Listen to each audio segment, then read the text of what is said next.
സക്കീറിന് തണുത്ത വെള്ളം ഇവിടെ ഉണ്ട്, ബാബുവിൻ്റെ വെള്ളം ഇവിടെ ഉണ്ട് തണുത്തത്, താഹിറിൻ്റെ ഉണ്ട്, അലിയാക്കാൻ്റെ ഉണ്ട്.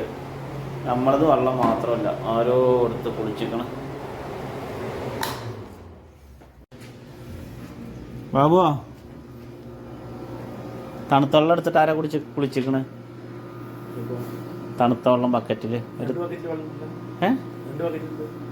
അല്ല, ഒരു ബക്കറ്റ് കമ്മി ഉണ്ടല്ലോ, ഒരു ബക്കറ്റിൽ കമ്മി ഉണ്ടല്ലോ.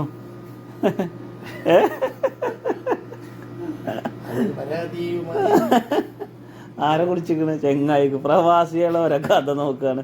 ഓരോരുത്തർക്ക് ഓരോ ബക്കറ്റ് വെള്ളം കുടിച്ചേക്കുക. മോരി ചൂടില്ല വെള്ളാണില്ലേ?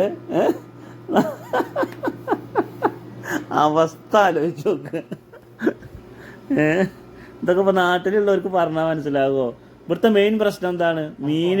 മീന് ഷെയർ ചെയ്യുക, അത് കഷ്ടം കിട്ടാതിരിക്കുക, തണുത്ത വെള്ളം പിടിച്ചേക്കുക, ബാത്റൂമിക്ക് ഇത്ര മിനിറ്റ് ഒരാൾ പോകാൻ പാടുള്ളൂ. എന്തൊക്കെയാണ് ഇവിടെ അല്ലേ? നാട്ടിലാണിച്ചാൽ ഇതൊന്നും വിഷയമല്ല. ഇതാണ് പ്രവാസം.